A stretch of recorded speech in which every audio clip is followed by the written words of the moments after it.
Good morning, all. My name is Beth Keim, and I am the president of the Community Character Coalition of Elk Grove, also known as Character Counts. Wow, what a great turnout. We should celebrate our anniversary every 20 years, as long as I don't have to plan it. Speaking of planning it, will our 20th anniversary committee please stand up to be acknowledged so that our esteemed guests know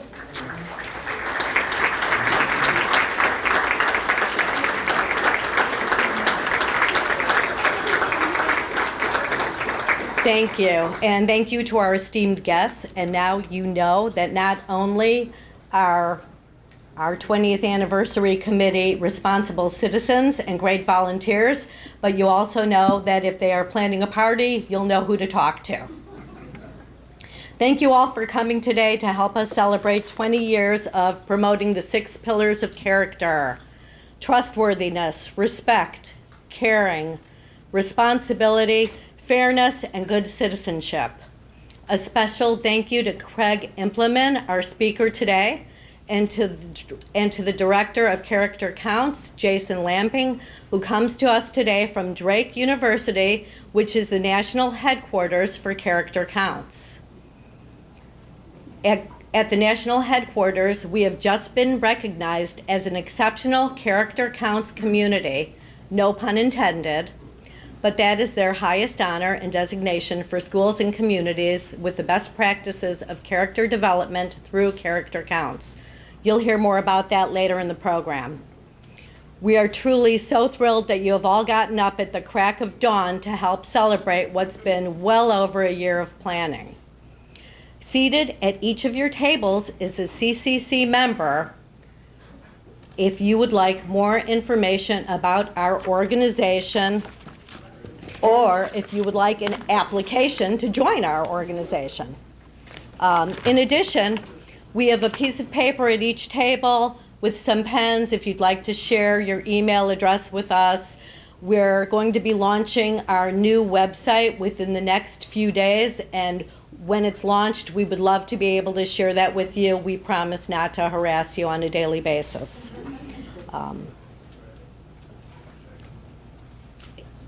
So right now, I'd like everyone to stand for the Pledge of Allegiance.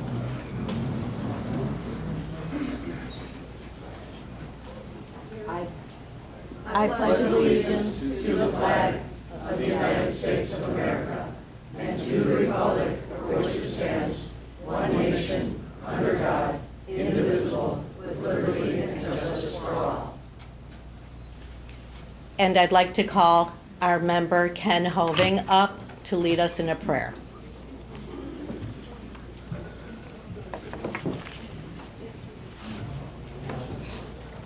Thank you, Ken. Shall we pray? Almighty God, thank you for the members of Community Character Coalition and guests who are gathered here this morning to witness this memorable event in our organization's history. We thank you for giving CCC 20 years united and conscientious in serving this exceptional community. Thank you for the guidance in decisions made. And we thank you for the work of so many over the years who have contributed to CCC, and especially those who have made this momentous event happen. As we move forward, bless us, Lord, with willpower and perseverance, so that we will continue to serve this community, educating, promoting, and developing excellent character throughout Elk Grove Village, and encouraging volunteering within other service groups. May we continue to be a beacon of light in Elk Grove Village, focusing on the 6 pillars of character development. Thank you for the provision over 20 years to succeed in our goals and make a difference, and to host this event. Bless all in attendance, and we thank you, Lord, for this meal that's provided for its nourishment. In your name we pray, O Lord. Amen.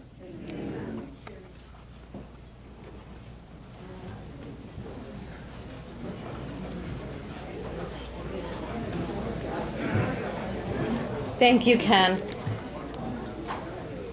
Now, I would like to invite Bertie Biscegli up to the podium.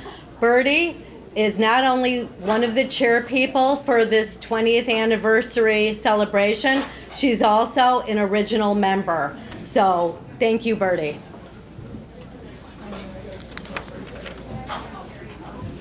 Good morning. So great to see so many people that were here 20 years ago when we got started. Sorry.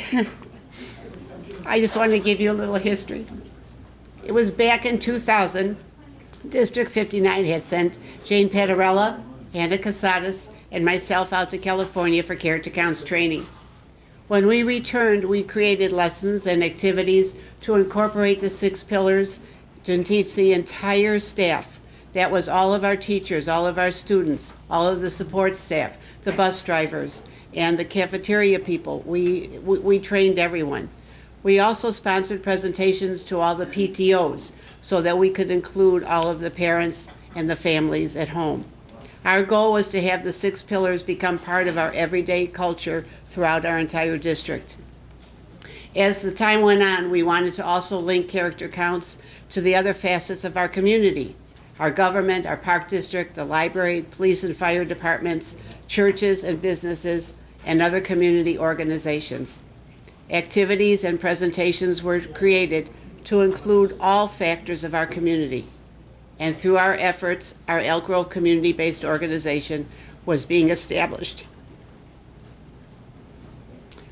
Bylaws were created, and we became the Community Character Coalition. Sorry. On September 16th, 2003. We strive to this day, 20 years later, to meet our community's needs. Oh gosh, I'm supposed to.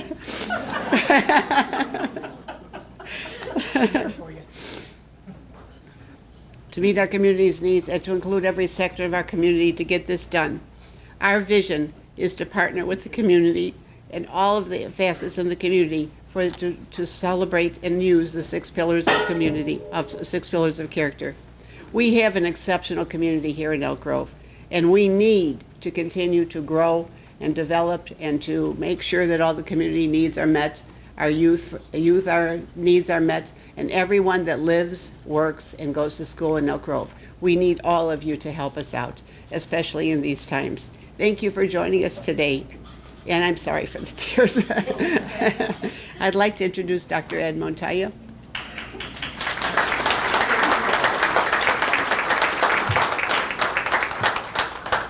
Well, good morning. I am going to now turn it over to CCC exclamation point because it's just that important to us. Jason Lamping is our representative at Drake University. And when I was told that I was going to have the opportunity to introduce Jason, it took me a little bit. It took me a little aback because I hadn't prepared. I didn't really know. I talked to Jason. He says, "Well, you've got my profile," and I asked Jason. I said, "Well, you know what? Give me a little bit more about Jason Lamping and what gets him up in the morning and why Jason is who he is because." The 4 years that I've been working with Jason, he exemplifies the pillars. He is in so many ways. Every time I talk to him, there's something that he has helped us with. In fact, many of the members have come to me and say, "Well, how would CCC handle this? Can we get some help, etc.?" I go to Jason, and I have to say, one of the things, including the pillars, that most impresses me is Jason's integrity. When he says something is going to get done, he over-delivers every time. It is amazing. And the enthusiasm that he does that with is infectious. So when I asked him, what gets you up in the morning, Jason? What do you get excited about? I was really excited that he shared with me, if I can find it, this picture. This is what inspires Jason every day. And it was so much fun to get this and find out a little bit about Jason, his lovely family, wife Lori, daughters Jana and Kara. They triathlon together, they run together, they bike at the Drake 10K run. Medal winners Jason and Jana. Very humbly, Jason says, well, that was a participation medal. But that's okay. The idea is that this is what inspires him and gets him going, and this is how he appreciates what the pillars do, because he's living it every day. And at dinner last night, he shared with my wife and I that he also is involved with youth ministry at his church. How he does it all, I don't know. But it has been a pleasure working with him, and I hope that we're able to go ahead and carry this relationship on for, heck, another 20 years. Jason Lamping.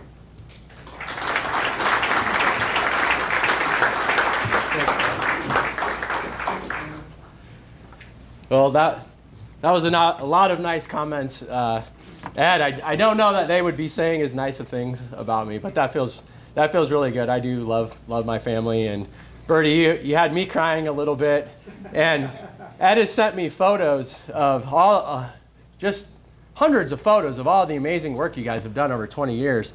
And Bertie, there's this one that just sticks out that is on my computer, and you're just doing what you do. You're just at a table helping people, and you just have a perfect smile on your face, and it just really helped me really make that connection with the group. And when you told me last night that you've been doing this for 20 years and one of the founders, it is exceptional. The award we give at Drake University, the Exceptional Community Award, is not something that we give a lot out nationally, and you're one of very few that have sustained and had an impact for 20 years. So that's amazing. So thank you for the wonderful introduction, Ed. I wrote out some comments to keep me on point and focused. Otherwise, you guys won't get me off the stage, and I'll start talking about Iowa basketball or something that people in Illinois don't want to know about. So anyways, it's an honor and a pleasure to be here. Once again, I'm Jason Lamping.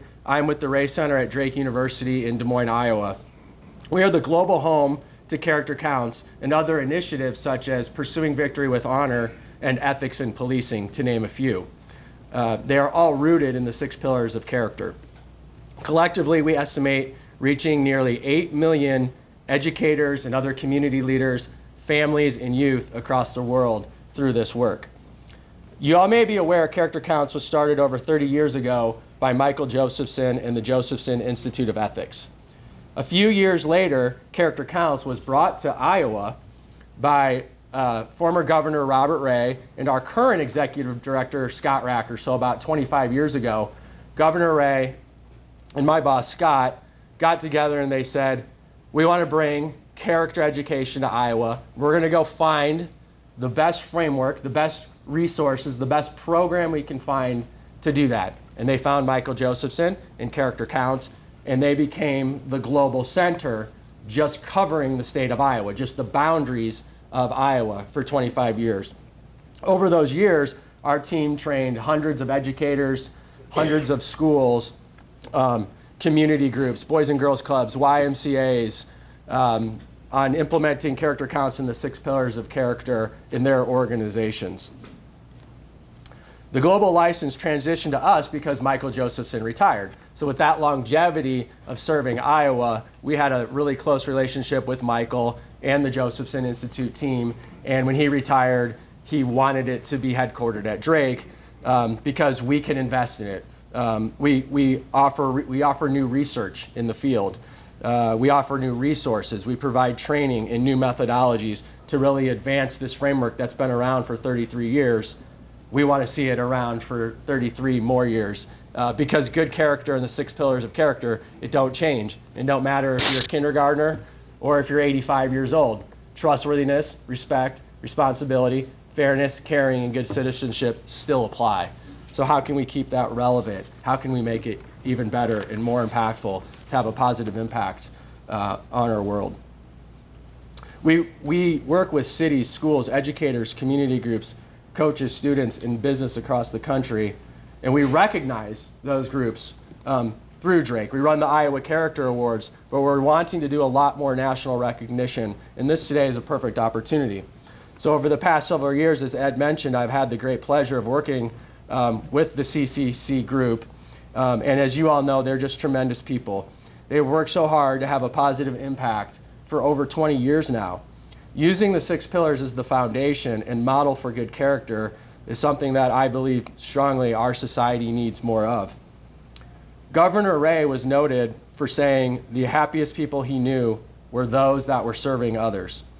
And looking at those photos, like I mentioned, that Ed sent me, I could see the vibrant spirit of this group, just the smiles on their faces as they were serving other people. I think Governor Ray was spot on, and I love how you all have modeled this. It's inspiring.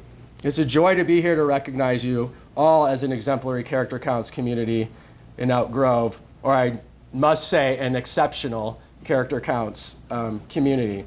And really to celebrate the dedication, your positive impact on others, your work and efforts are a model that other communities can emulate, and I have the opportunity to do that. And I'll be taking lots of pictures and sharing all the things that you guys have shared with me that can inspire other community groups to continue forward. In closing, I'm going to read you a poem. It's my favorite poem. It's called What Will Matter, and it's by Michael Josephson, the founder of Character Counts. I get choked up sometimes still when I read this poem, and I kind of wonder why, but it focuses on things like purpose and meaning and values, and it puts life into perspective.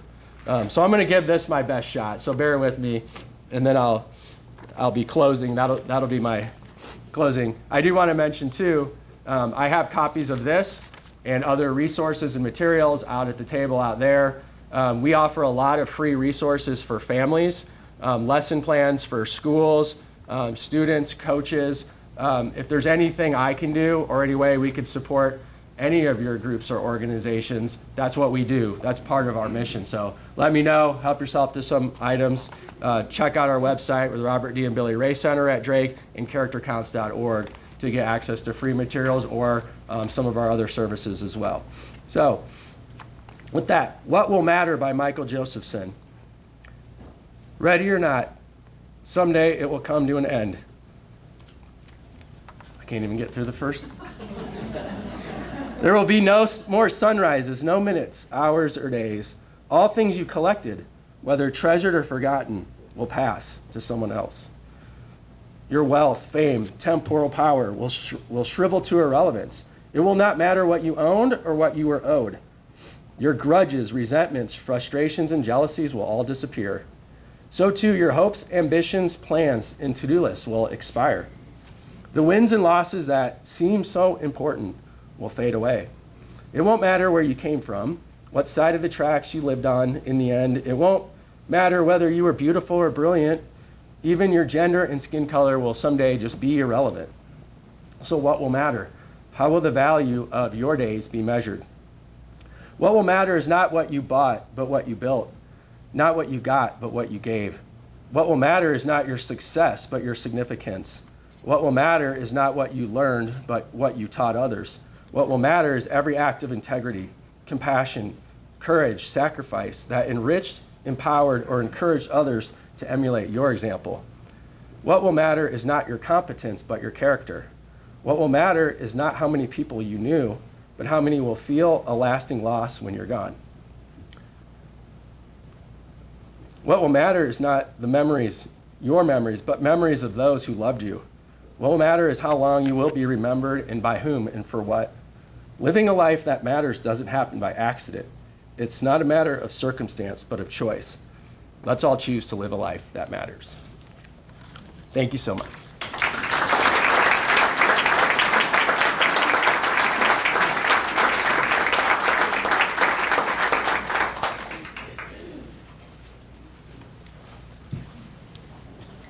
I'd now like to invite our member and trustee Tammy Miller to the podium, who is going to introduce our speaker today.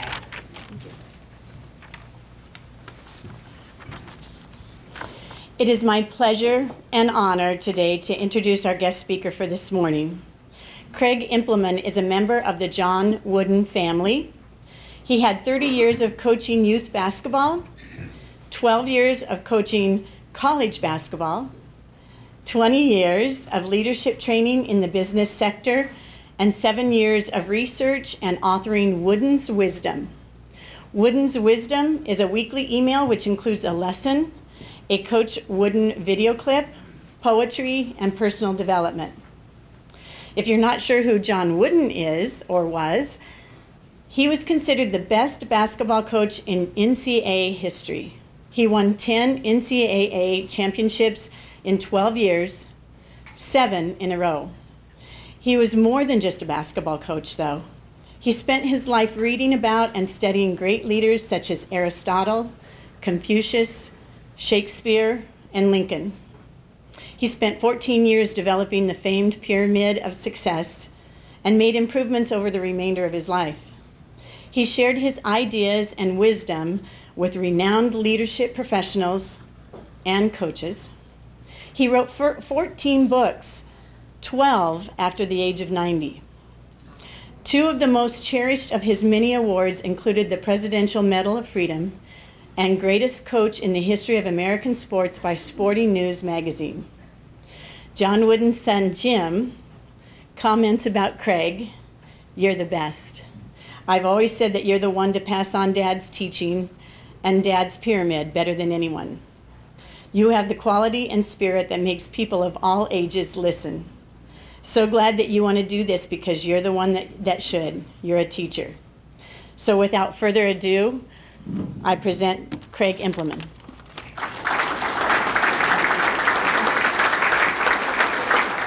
Thank you.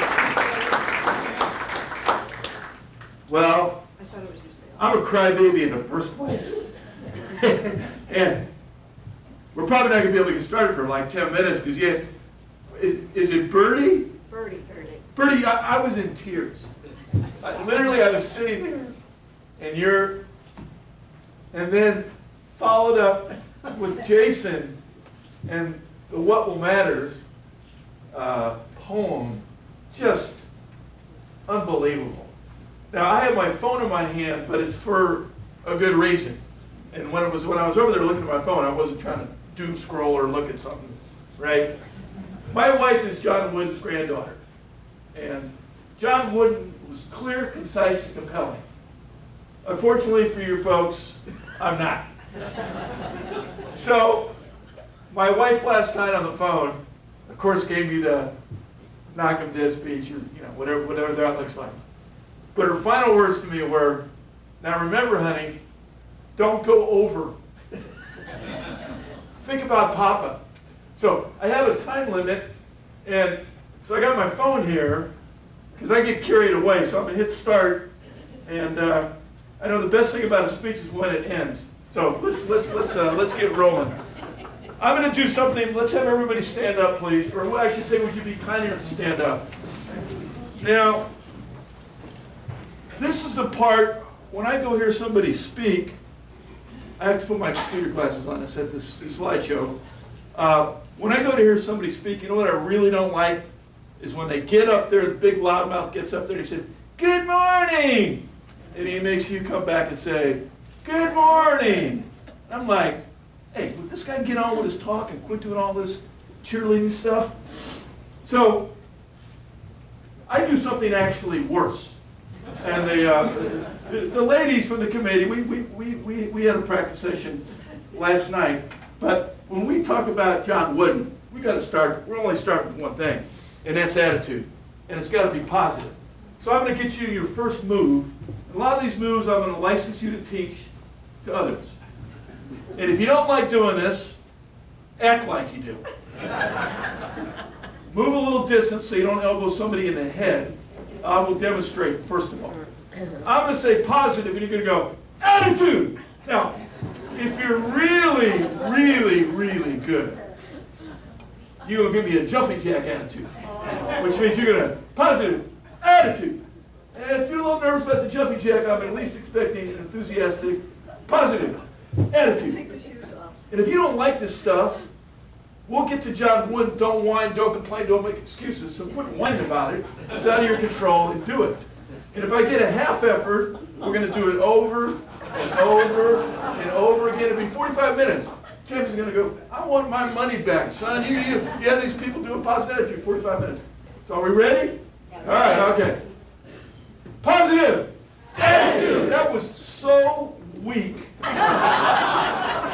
at CCC. John Wooden loved character counts. John Wooden worked with Michael Joseph at the beginning of character counts. He would love to be here right now. And I know he wouldn't want to hear a half effort. He didn't. So let's see if we can get like a real effort. Okay, let's at least get it right the second time. All right, you ready? Positive attitude. Oh, that was much better. You're such a good group. I'm going to give you a couple bonuses. It's going to set me back on my schedule, but I'm going to give it to you in Spanish. Okay? That's attitude positivo, but it's a left turn. In case you have Spanish people, right? All right, you ready? Attitude positivo. Okay, all the ladies sit down. Men keep standing. I don't think I'll get in trouble since we did the Pledge of Allegiance and we said a prayer for doing this. So, you gentlemen, the next time you bring flowers home to your significant other, whoever that might be, positive attitude in French when you get home is a great move. Okay? So I'm going to teach you positive attitude in French. L'attitude positive. Okay, you ready? So you show up with the flowers, right? Your wife opens the door, you hand your wife the flowers and you go, l'attitude positive. Hey, I'm just telling you. Say what you want to say. All right? Okay. Ready? L'attitude positive. Okay, now let's see if we can stand up one more time. We get a positive attitude. Everybody up again. Let's go. Don't be whining, complaining, and sniveling. Don't do that. All right. Get one more good positive attitude. I'm ready to go. All right. Here we go. Ready? Positive attitude. That was weak again. That one. Come on. Don't look at me like it's my fault. You're the one that's taking too long. You're CCC, man. This is the spot where character gets developed with great enthusiasm. Okay, ready? Positive attitude. All right. Great job. Have a seat. All right. So, my goal was to bring John Wooden here to you today. So we're going to hear a lot of John Wooden talking, not me, which is a great thing. I don't read slides. You can read it for yourself. You see what it says. And then this is a question which Tammy has already done a fantastic job of covering all these ideas. I will tell you this, in terms of passing things along to young people, leaders are readers. And I'm reading uplifting biographies of great people. John Wood is a voracious reader. And, you know, I think that's a very important idea. You can see the idea of him writing the books. The fact that he was the greatest basketball coach, both the greatest coaches in American sports, is to me simply a distraction. Because he's not. Basketball is, you'll see, not a big deal to him. Far from the most important thing. So let's watch a short little video about John Wooden's life.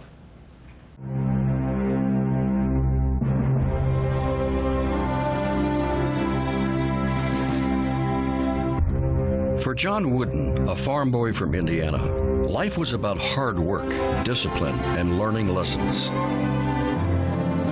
But it was also about basketball.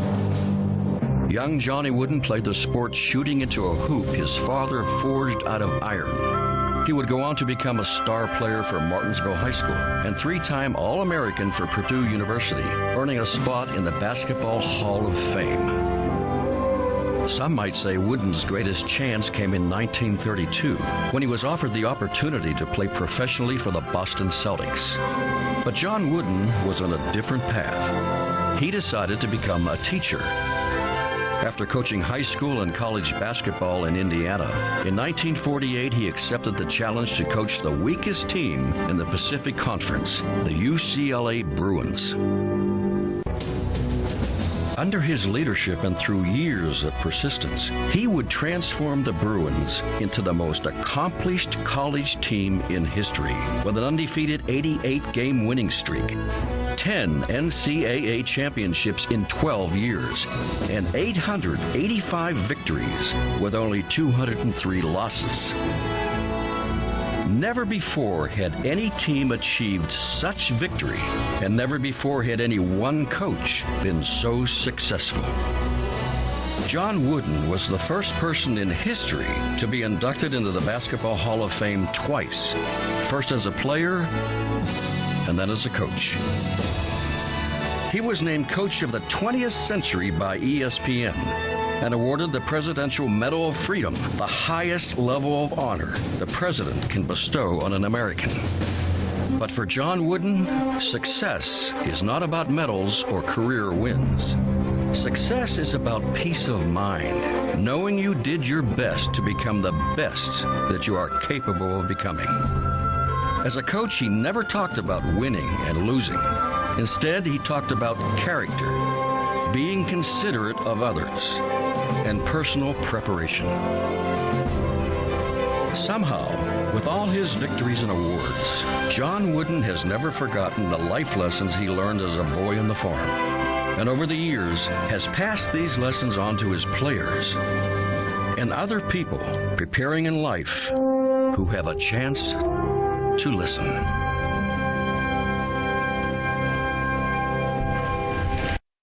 So if you'd like to, you can pick up the laminate of the Pyramid of Success, and you can look at that or you can look at the screen.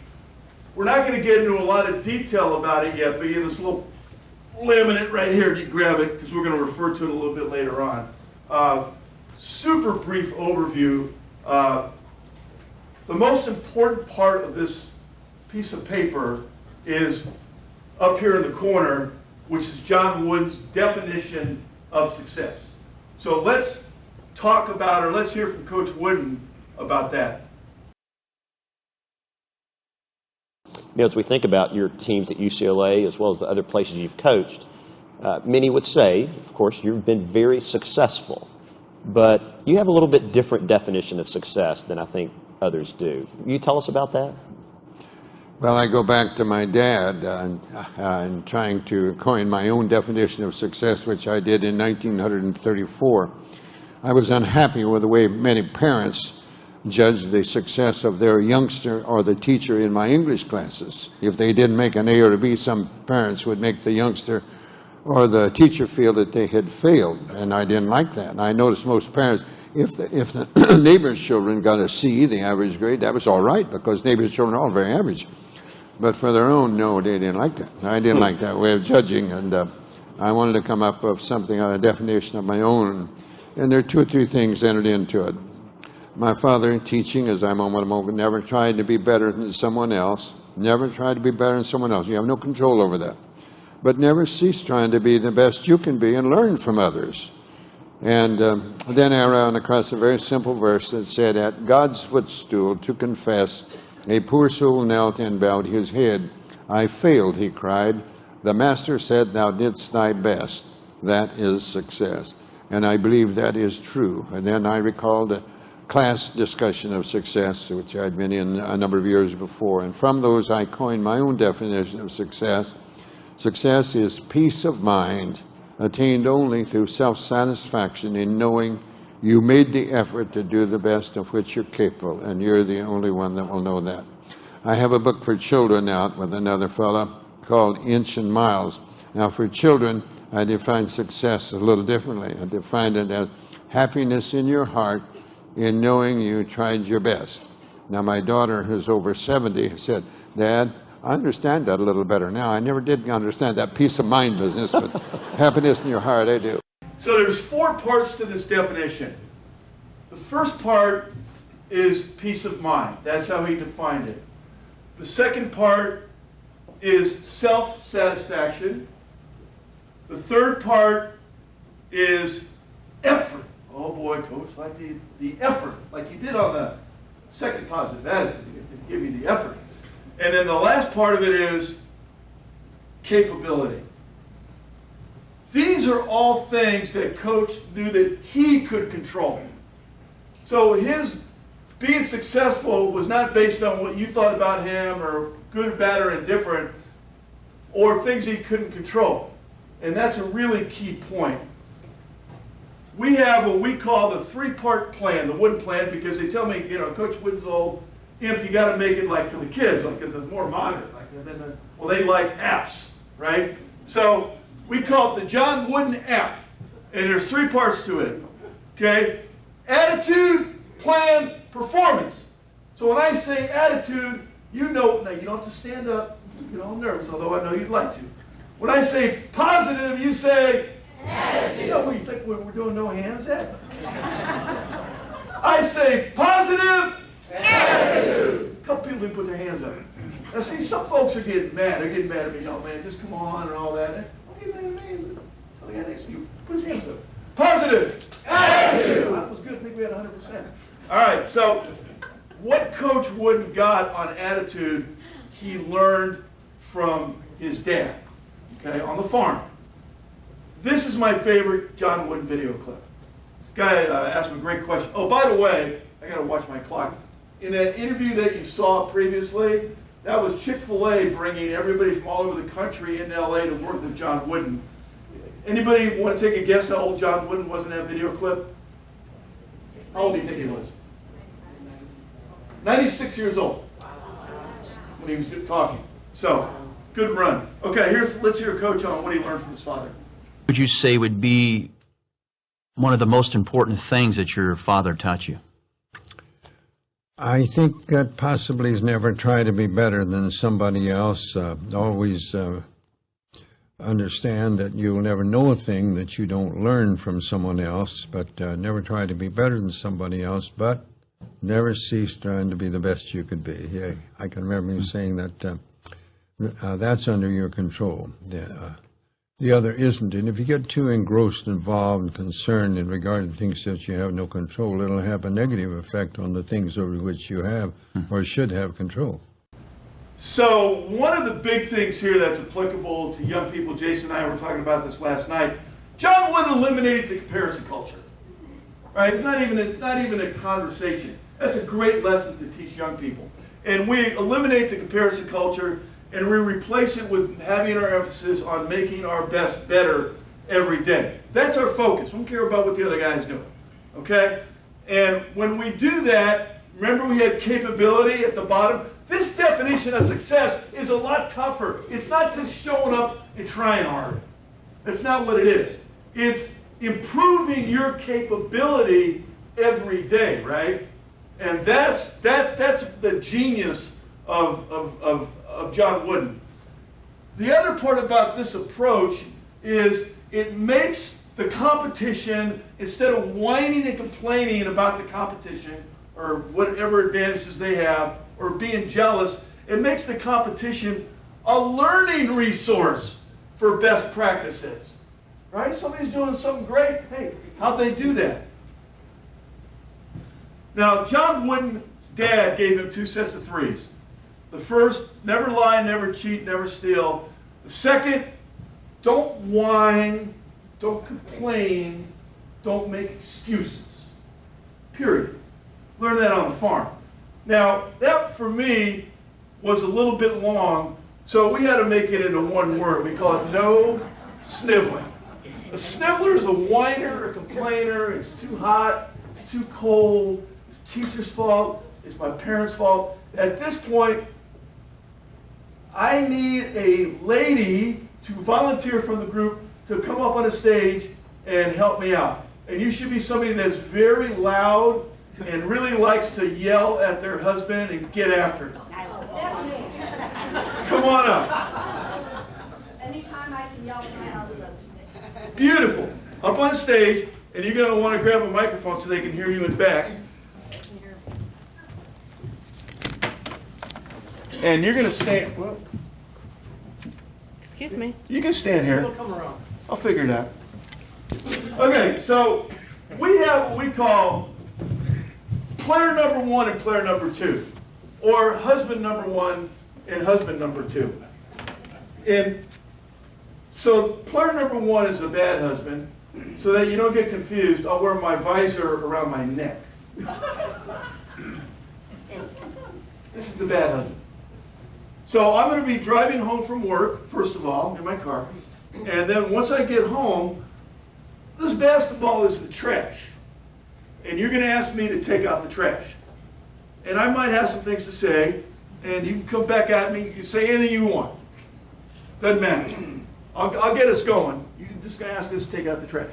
So this is the trash right here. And I'm going to drive home from work, drive in traffic. So since I'm a sniveling rat, when I'm stuck in traffic, worried about things of which I have no control, I'm driving along, a guy cuts me off. Hey, jerk off, what are you doing? Hey, yeah, and I slam the dashboard, and then I continue my sniveling rat drive home. Hi, honey, I'm home. How are you? Take out the trash and go with it. Well, do you know what I've done today? Do you know what? No. You always cut me off, and then you tell me I interrupt you. Okay? For one time, can you just, and I know it's going to come back on me tomorrow, but that's okay. I had to listen to some guy talk about the pyramid of success. I need a pyramid of money with what you do. So what do you want me to do? Take out the trash and go with it. How many children do we have? Too many. How many? 1, isn't that enough? How old is the child? 4. Well, he could take a trash. But I don't want him to go with it. You're disenabling him. That's fine. You've been cooking again, haven't you? I've been ordering. It's funny because the trash stinks like it does when you cook. Well, what I ordered for you was not as good as what I ordered for me. Yeah, that figures. I gotta get a newer model. So this is the trash can. All right. Missed I'll be in the shocker. man cave. Let me know when something's ready. That'll never happen. All right. That was the sniveling rat, husband number 1. Now let's go to the John Wooden husband. Husband number 2. All right. So now husband number 2 is driving home from work. He is listening to an audio book, Wooden on Leadership, because he's always listening to good books when he drives. And as he's driving, somebody cuts him off in traffic, and he says,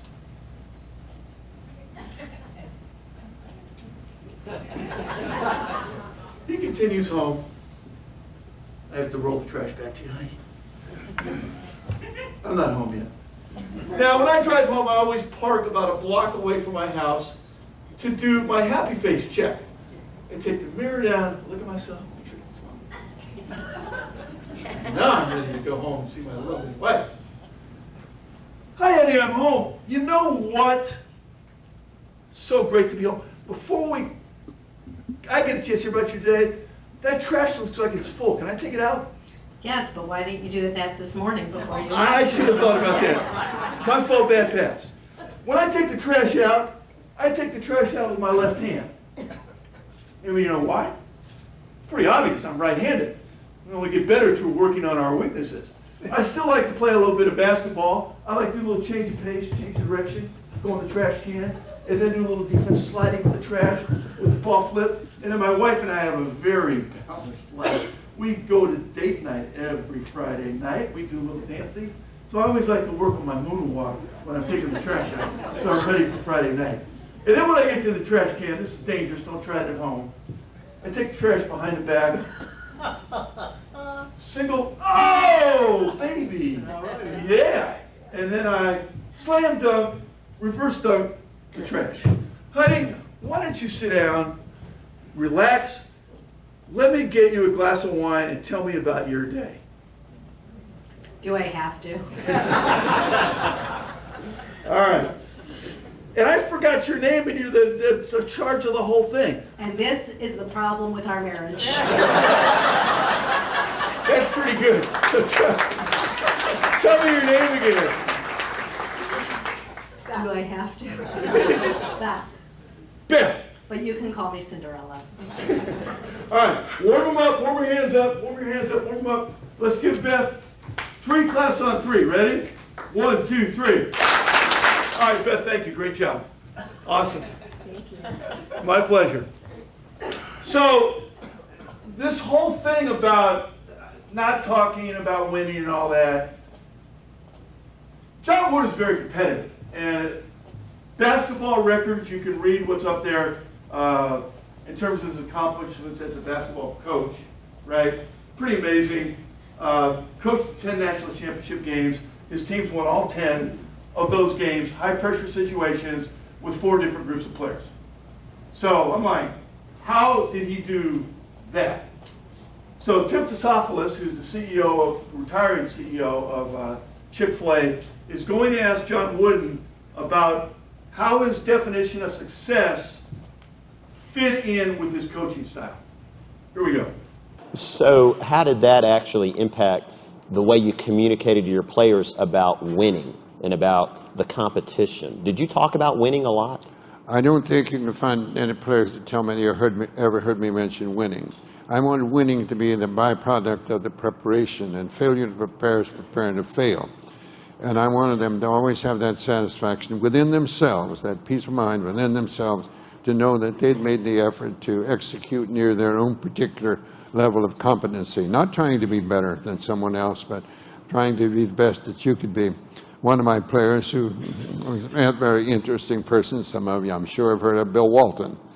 He once said that we had to send a manager, when we're dressing for a game, we had to send a manager up to get a program to find out who we're playing, because I never mentioned the opposition, which is a little different. I wanted the emphasis placed on the improvement of ourselves and trying to cover the other things as much as possible. So the end result of this is that Coach Wooden wanted to win. But you see up there what's in bold. What he did as a parent, as a teacher, as a boss, whatever you're doing, you're either increasing stress for those around you, right, or you're decreasing stress. And what John Wooden did was he tried to remove stress by getting the focus on the right thing and not get distracted. Now we move to plan. Let's take the pyramid for 1 second and look at your pyramid, your laminate. It's going to be a very quick walkthrough because we're concentrating on 3 things today, right? We talked about attitude, plan, process. And for John Wooden, the 3 most important things were his definition of success. And if you look in those 2 bottom outside corners, those 2 cornerstones, industrious and enthusiasm. The design of this in 30 seconds is there's 15 character traits that he thought you would need to reach your capability in whatever it is that you're doing. And there's 10 supporting character traits on each side. The rest of the foundation, friendship, loyalty, cooperation, have to do with getting along well with others. Above that is how you control your mind. Self-control, alertness, always wanting to learn more. Initiative, don't be afraid to make a mistake. Attentiveness, never give up. We got those in place. We move up 1 row to the heart of the pyramid. Condition, mental, moral, physical. Skill, the ability to do things quickly and properly. And team spirit, which is simply defined as consideration for others. If you have those 12 things in place, the 2 above them, poise and confidence, will be there. And if you have poise and confidence, then you're above that, you're going to have competitive greatness, which Coach defined as enjoyment of a difficult challenge. The sound system went out and people started walking out right now. Okay, that's good. It's a difficult challenge. Let's go. That's the mentality that we want to develop. So let's talk about the 2 most important blocks: plan, industriousness. Now this next video, the sound on it is not good, but don't whine. Just lean in and listen. There's your definition of industriousness. There's no substitute for work. If we're looking for the shortcut too often, the trick we're not going to develop the talents that lie within us. There's no substitute for hard work. Brenton Rice, a great sports writer, before all of you were born, I suspect, wrote something called How to Be a Champion, and said, in part, you wonder how they do it. You look to see the knack. You watch the foot in action, or the shoulder, or the back. But when you spot the answer where the higher glamours lurk, you'll find in moving higher up the laurel-covered spire that the most of it is practice and the rest of it is work. There's another verse or two that say essentially the same thing. So the first part of this definition is worthwhile results. Determine for you what are worthwhile results. For Coach Wooden, pretty easy, the Super Six, family, faith, friends, you can read it. That's what his worthwhile results was. That's what he thought was worthwhile. And he always liked to remind us to don't get so busy making a living that you forget to make a life. Hard work. How did John Wooden define hard work? Well, he used his phrase, make each day your masterpiece. Yesterday is gone. That'll never change. Tomorrow is yet to be.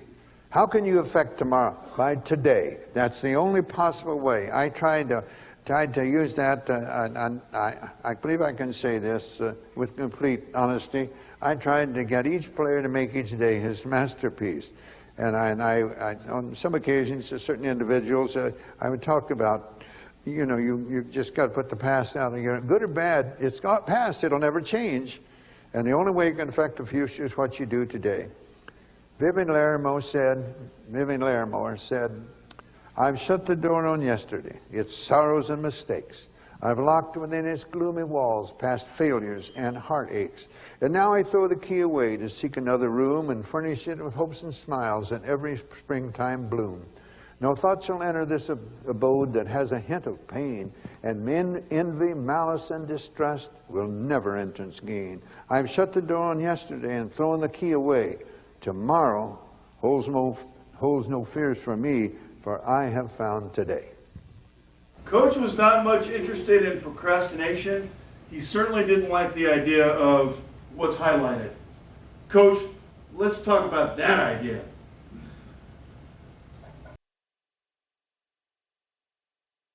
Today is the day that counts. It's today.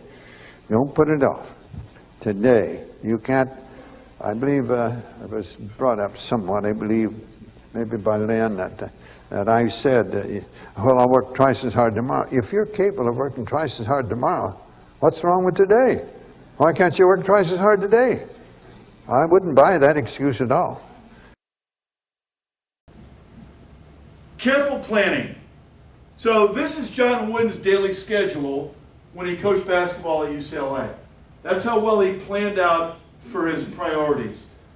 You can see at the very bottom one, quality time with Nellie and the family at home, including the Bible. Here's a tip that Coach Wooden gives us about how to come home from work. I tried not to bring my practices home. And I'm very proud that my dear Nellie would say, when she was interviewed, she'd say, I can never tell whether John had a good practice or bad practice, because he would be the same when he came home. And I think that's important. I think there are those who bring the day home to their wife and they've had some problems too. Maybe the children have acted up a little in some way. They got a report from school or something that need this or that. And I think if you bring your problems home, it isn't good. And try to make that the real family time when you are at home. Okay, now we're going to get to process, and that goes to the other block, enthusiasm. The other cornerstone is enthusiasm. Do you people all enjoy what you're doing? I hope so. If you're not doing nearly what you're capable of doing. I think we have to be enthusiastic about what we're doing. And enthusiasm brushes off on those with whom you come in contact. A leader, any person in a leadership position, must stimulate those under his or her supervision. And if you're not enthusiastic of yourself, you can't expect those under your supervision to be so. 3 parts to enthusiasm. First of all is how you act yourself when you're doing your job. If you're a miserable person, you're probably not going to be enthusiastic about whatever job you have. The happiest person I've ever known, John Wooden, not close. He got up every day to help others. How did he do that? 3 parts. Number 1, what? Great values. We talked about that. Number 2, a wonderful definition of success where he had control of the outcome, right? You're with me, I know that. Number 3, worthwhile results. He was working for worthwhile results. How did he do that? Well, it's pretty easy. He lived a life surrounded with love and balance. Coach, take it away. Now, earlier you mentioned these 2 words, love and balance. Tell us a little bit more about why you think those are the 2 most important words. Well, if you come in my little condo that I have, well, it's not, it's a small condo, but one bookcase is carved in the style of love, and the other is balance, and another one is drink deeply from good books, especially the Bible. Then, love is obviously the most important word in our language. We had it throughout this troubled world to the extent that I think we would have love for one another. Our problems would not be as severe. We'd have problems, of course, but they would not be unmanageable if we just had more love and consideration for the other side, whatever it might be. Now, we must keep things in perspective. Balance is keeping things in perspective. Don't get carried away if things are going too well or things are going too poorly. Don't get carried away. Just continue making the effort to do the best you can at whatever you're doing. And you must always be learning from others, to improve yourself in the activities in which you're involved, whatever they might be. And I think that, so I really believe that those are all words are important, of course, but I believe that they are probably the 2 most important words to me. At least, I think they are. The second part of enthusiasm is how do you impact others? Let me have you all stand up for a moment very quickly, but not in a hurry. And I want you to put your feet real wide and put your hands out here, okay? And I want you to take your hands and reach out a little bit. You keep going. You're off balance. You're spending more than you have. Your mortgage payment's too big a part of your paycheck. You're not going to be happy, okay? Bring it back in. Get the hands close to the body.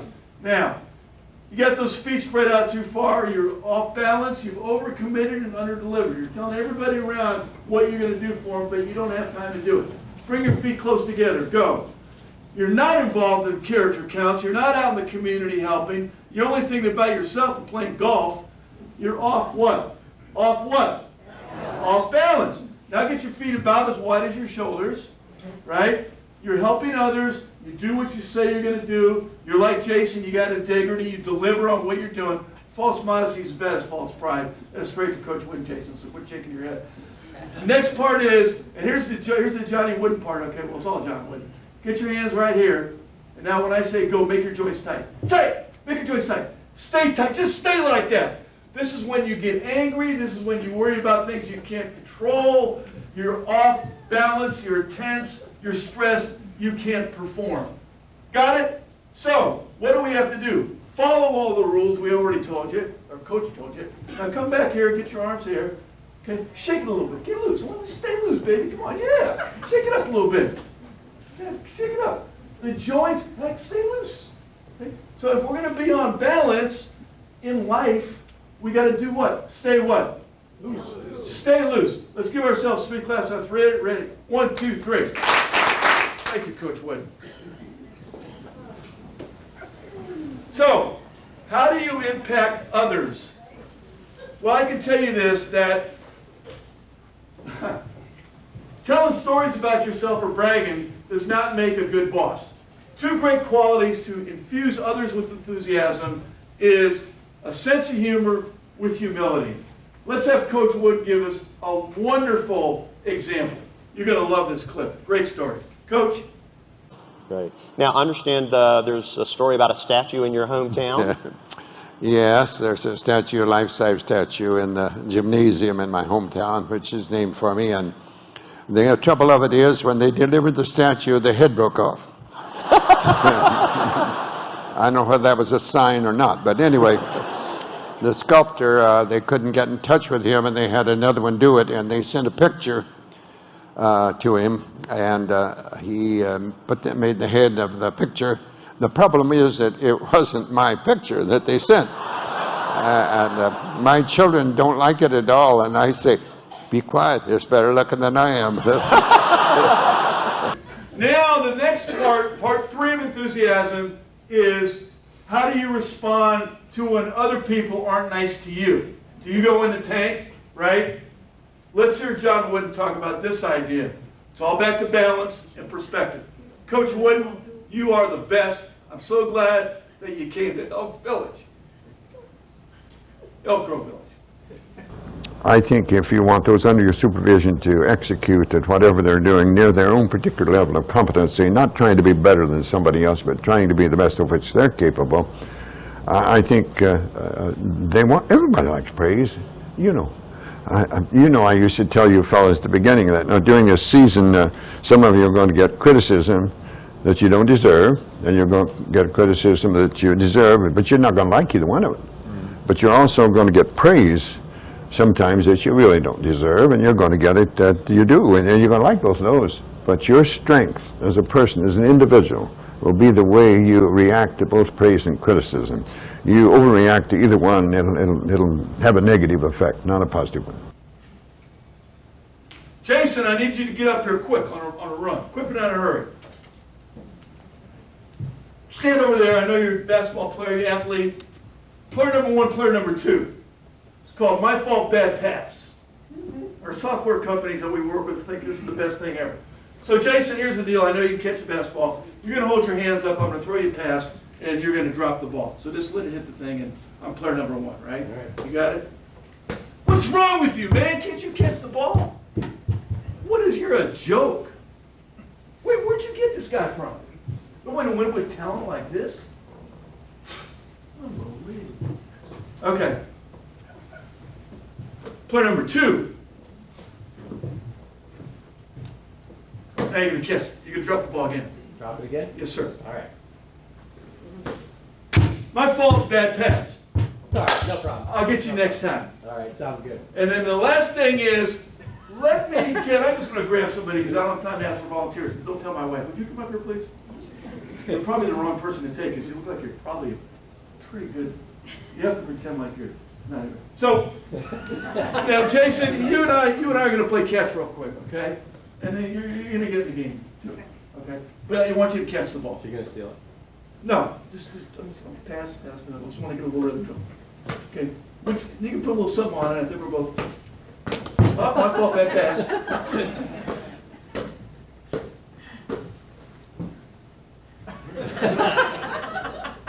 You have to throw passes to people that they can catch. I don't know what your capability is. So let's start out easy. Ready? I'm going to throw you the ball. Not bad. Ready? Not bad. You ready? Yep. It's your job as a leader to keep other people on balance. That's your responsibility. Let's give our 2 volunteers 3 claps on 3. Ready? 1, 2, 3. 3 good claps on 3. My fault, bad pass. 1, 2, 3. Okay. Tammy's getting nervous. Tammy, I know I have 3 minutes and 52 seconds left. Okay. It's pretty funny. John Wood died 2010, Saturday.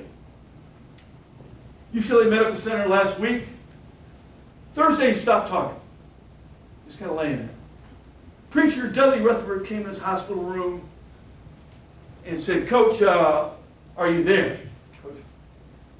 Coach, I wanted to check in and see if you still wanted to have the same 2 things read at your memorial service, the 2 great commandments, love God and love your neighbor as yourself.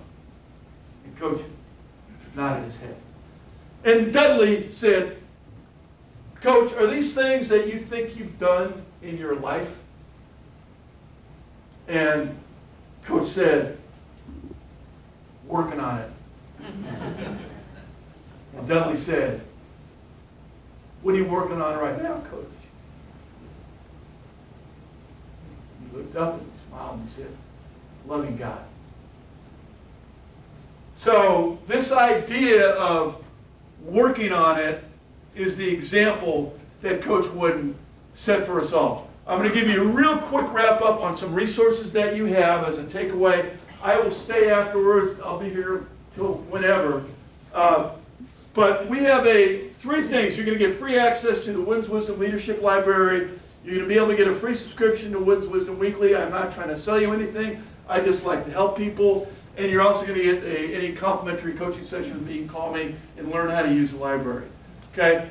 The library you're going to find on our website. You can see it's highlighted with the member login. Write this down. This is a gift to your organization. The username and password, if you can see it, if you want to write it on a piece of paper, CCC EGV. And that'll get you into the library.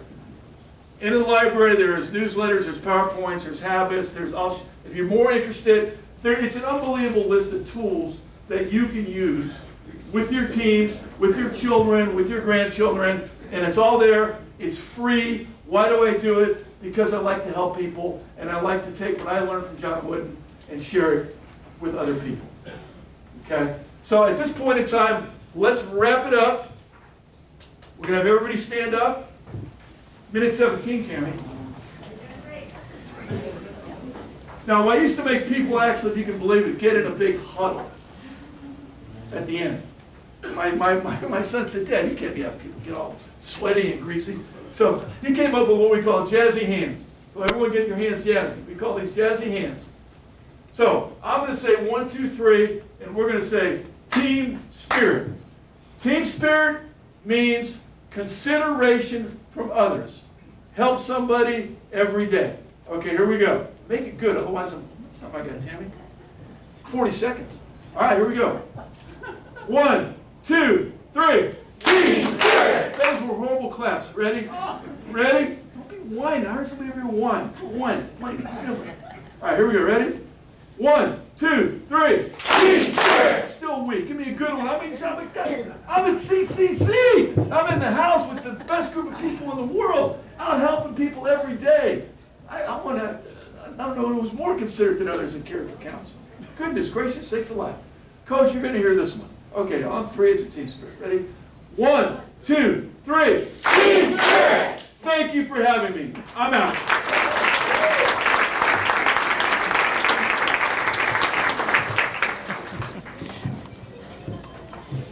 Thank you so much, Craig. And I forgot one thing. I'm sorry.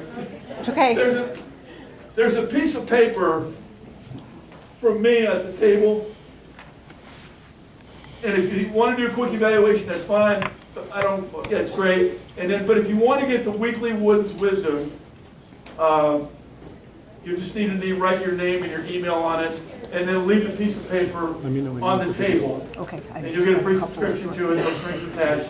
And I'll be around for, as I said, for a long, whatever. Tammy will probably kick me out of here at noon. But if you want to know more about the library, how you can use it, any other questions that you want to ask me. Thank you. Thank you. Again, thank you, Craig. And thank you, Jason, and thank you to our resident chaplain, Ken, for really helping us keep that focus. That character does count. We really appreciate it. In the program for the final event, it's entitled Bridge from the Past to the Future. And you are the bridge, and you are our future. For those of you in the room today and many others, we just want to thank you so much. We are so grateful for your support over the years and for being with us today.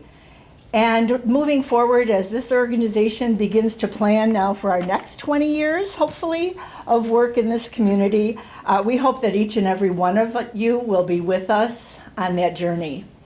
So to end today, we have a very short clip from the Character Counts organization, recognizing Character Counts, the Community Character Coalition, as an exemplary organization in this community. So, Ed, you can start the video, and once again, thank you so much for being with us on this journey.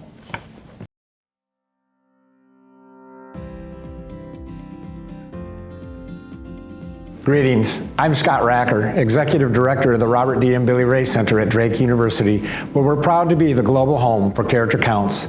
Congratulations to the Community Character Coalition in Elk Grove for being recognized as an exceptional Character Counts community. This is our organization's highest honor and designation for schools and communities with best practices of character development through Character Counts. We're so thankful for your intentional focus to teach, encourage, advocate, and model the 6 pillars of character in action every day. Congratulations to the Elk Grove Community Character Coalition on 20 years of promoting and celebrating good character. We are honored to showcase you as an exemplary community, not only in Illinois and the nation, but the globe.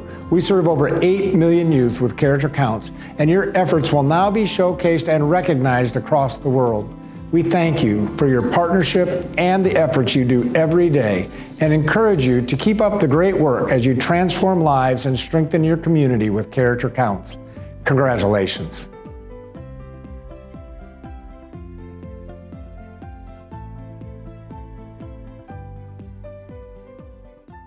Quick, I just want to call our 20th anniversary team to come up real quick. Please come up, 20th anniversary team.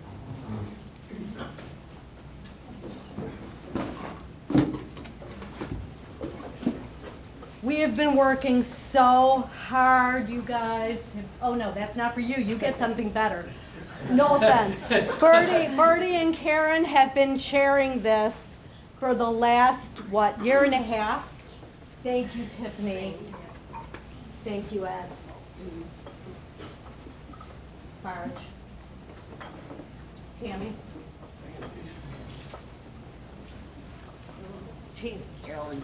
Sorry. Diddy. You can all exchange colors if you don't like what you're getting. Oh, sorry, Betty.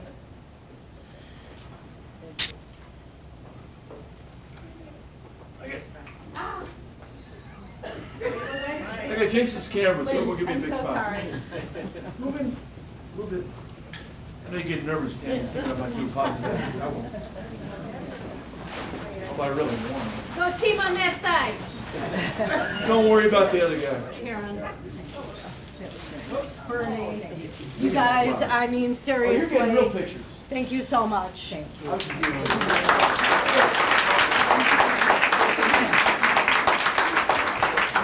One last word, our big community event is on Sunday and the flyer is in your program.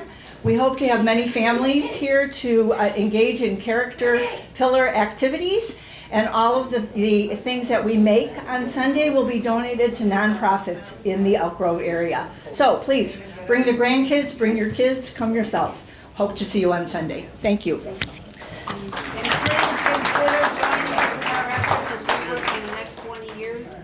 Helping the people in the community.